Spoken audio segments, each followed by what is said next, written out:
வணக்கம். நம்ம திவ்யா சத்யராஜ் மேடம் வந்து பார்த்திங்கன்னா, தாவேகா தலைவர் விஜய் அவர்களுக்கு வந்து ஒரு கேள்வி கேட்டிருக்காங்க.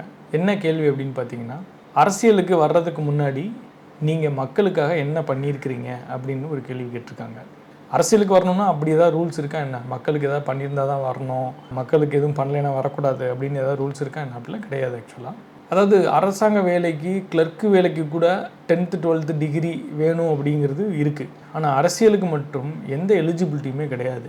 என்ன வேணாலும் பண்ணியிருந்துருக்கலாம், எப்படி வேணாலும் இருந்திருந்துருக்கலாம். இதுக்கு எந்த தகுதியும் தேவையில்லை. ஆனால் நீங்கள் வந்து ஒரு பெரிய லிஸ்ட்டை வந்து பப்ளிஷ் பண்ண சொல்கிறீங்க. அது எதுக்குன்னு தெரியல.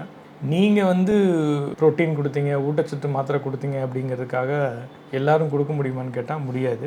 அது அவங்கவுங்களோட வசதியை பொறுத்தது. அரசியலில் போகணும்னு முடிவு எடுத்துட்டோம்னா, இன்றைக்கி சாயந்தரம் முடிவு எடுத்துட்டோம் அப்படின்னா, நாளை காலையில் போய் ஏதோ ஒரு கட்சியில் சேர்ந்துட்டு வர எலெக்ஷனில் எம்எல்ஏ சீட்டை வாங்கிட்டு அதுக்கப்புறம் அமைச்சர், அதுக்கப்புறம் சிஎம், முடிஞ்சால் பிரைம் மினிஸ்டராக கூட ஆகிக்கலாம். ஒன்றும் தப்பு இல்லை. இதுதான் அரசியலோட கோட்பாடு.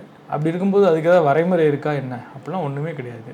இது வரைக்கும் இருந்த கட்சிகள், அதில் உள்ள எம்எல்ஏக்கள், எம்பிக்கள் இவங்கெல்லாம் வந்து பார்த்திங்கன்னா எப்படி வந்திருக்காங்கிறத லிஸ்ட் எடுத்தோம் அப்படின்னு பார்த்திங்கன்னா ரொம்ப இதாக தான் இருக்கும் ஆக்சுவலாக. அப்படிலாம் ஒரு வரைமுறையே கிடையாது. யார் வேணால் அரசியலுக்கு வரலாம், யார் வேணால் அரசியலை விட்டு போகலாம். இது வந்து தப்பான கருத்து. அதனால் இவங்களுக்கு சொல்ல வர்றது என்ன அப்படின்னா, அரசியல் வர்றதுக்கு முன்னாடி இப்படிலாம் இருந்திருக்கணும் அப்படின்னு கேட்டிங்கன்னா அப்படிலாம் ஒன்று கிடையவே கிடையாது. மக்களுக்கு நல்லது பண்ணணும்னு மனசு இருந்தால் போதும், அரசியலில் குதிச்சிடலாம். தேங்க்யூ.